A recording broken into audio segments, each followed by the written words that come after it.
Let's be real about the modern morning. What's the first thing you do when you wake up? You hit snooze. You're negotiating with your alarm clock, starting your day with a tiny act of self-betrayal. And then what? You grab your phone. And in that instant, you detonate an anxiety grenade in your own mind. Your brain is immediately flooded with a fire hose of other people's emergencies, opinions, and curated perfection from social media. You're mainlining cortisol in comparison before your feet even hit the floor. You start your day in a defensive, reactive crouch, already feeling behind, already feeling drained.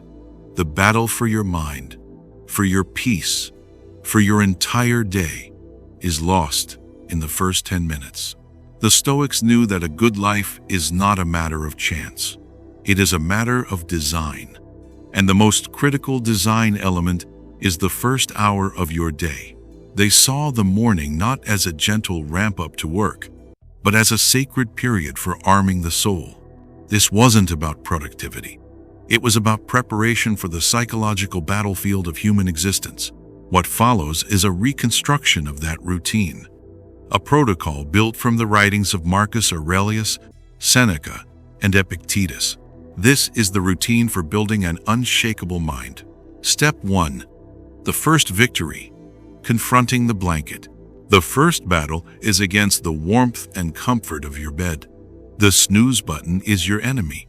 Comfort is your enemy. That desire to stay wrapped in softness for just 5 more minutes is your weakness calling out to you. The Stoics knew that the first act of the day sets the tone for every act that follows.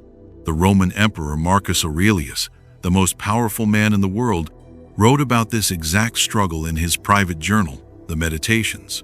He literally gave himself a script for this moment. When you have trouble getting out of bed in the morning, he told himself, remember that you are rising to do the work of a human being. Do you want to stay huddled under the blankets, keeping warm? But you were not made for comfort. You were made to do things, to engage with the world. You have a purpose. This is the first crucial reframe. Getting out of bed is not a chore. It is an answer to a call of duty. Your duty to your own potential. Every time you hit snooze, you are telling yourself that your comfort is more important than your purpose. Every time you get up immediately, you are casting a vote for the strong, disciplined version of yourself.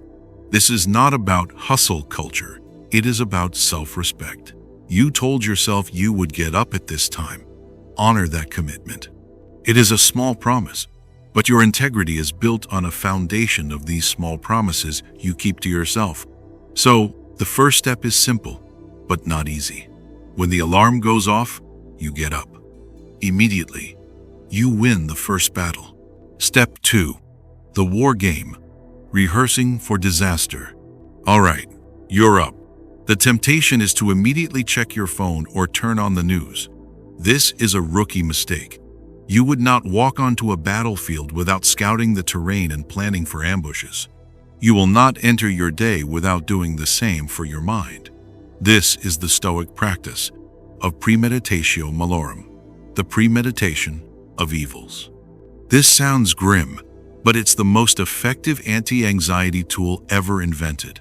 For 5 or 10 minutes, you will sit quietly and contemplate the things that could go wrong today. Not to worry about them, but to plan for them. As Seneca wrote, the unexpected blow lands heaviest. The goal of this practice is to eliminate surprise.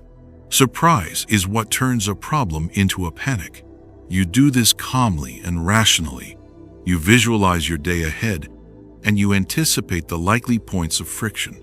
For example, you say to yourself, I will probably get stuck in traffic on my commute.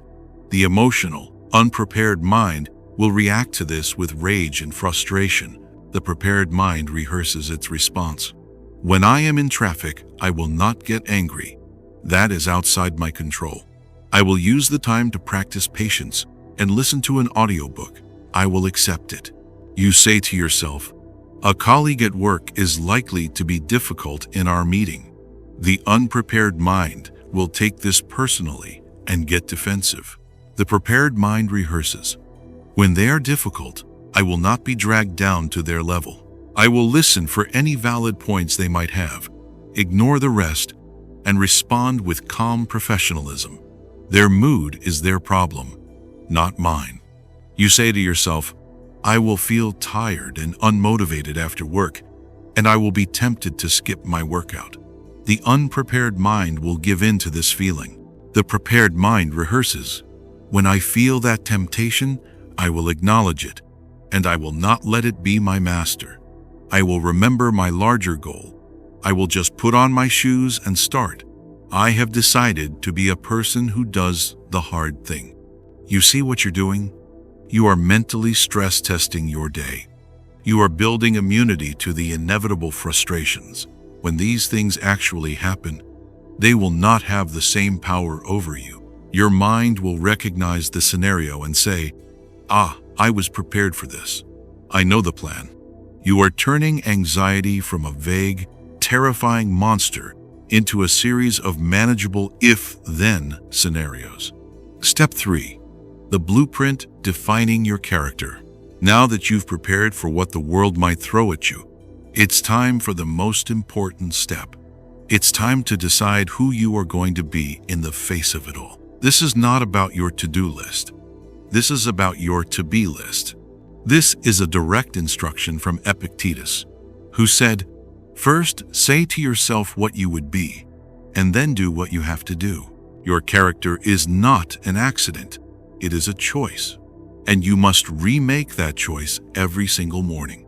Before you get lost in the day's tasks, you must set the intention for your own character. The practice is simple. Take a moment and choose 3 or 4 virtues you will embody today. Write them down or just say them to yourself. Today I will be patient. Today I will be disciplined. Today I will be courageous in at least one small way. Today I will be honest. This becomes your internal scorecard for the day. A to-do list is external. You can check off every item on your list and still have been an irritable, anxious, and unpleasant person. You can win the day on paper and still have lost yourself. But your to-be list is internal. It governs your performance of the tasks. Did you do your work with discipline? Did you handle that frustrating conversation with patience? Did you have a chance to be courageous? And did you take it? This is what Seneca meant when he said that the wise man is an artisan of life. Your character is your masterpiece, and each day is a new opportunity to work on it. By setting your blueprint in the morning, you ensure that you are the one holding the chisel, not the random events of the day. Step 4. The view from above, shrinking your problems. The final step is about perspective. Now that you've prepared for the day's battles and set your own standard of conduct, it's time to remember how small those battles really are in the grand scheme of things. This was Marcus Aurelius' favorite meditation. He called it taking the view from above. You close your eyes and you zoom out. You picture yourself in your room. Then you see your building, your neighborhood, your city. You keep zooming out. You see your country, a shape on a spinning globe. You see the earth, a tiny, fragile blue marble suspended in the infinite blackness of space. You zoom out further. You see the solar system, the sun just another star among billions in the Milky Way galaxy. You see the galaxy itself, a swirling pinwheel of light, just one of billions upon billions of other galaxies. Now, from this cosmic vantage point, you try to find your problem, that annoying email, that upcoming deadline, that argument you had. Where is it? It vanishes. It becomes so laughably, beautifully insignificant that it loses all of its emotional weight. Then, you can zoom out in time. Picture the entire sweep of human history, the rise and fall of empires, the generations that have lived and died on this planet. Now, place your short, fleeting life on that vast timeline. And now, place today, this single day, on that line. It is a microscopic speck. The purpose of this exercise is not to make you feel meaningless. It is to liberate you from the tyranny of your own ego. It is to grant you a sense of peace by reminding you that your personal dramas are not the center of the universe. It is a dose of cosmic humility. You do this, and you return to your day with a newfound sense of calm and perspective. So that's the routine. 1. You get up immediately, as an act of duty. 2. You rehearse for the day's troubles to eliminate surprise. 3. You define the character you will be. 4. You zoom out and put your problems in their proper, insignificant place. This entire routine might take 15 to 20 minutes, but it is the most important investment you will make all day. You are not just getting ready for work. You are arming your mind. You are fortifying your inner citadel before the siege begins.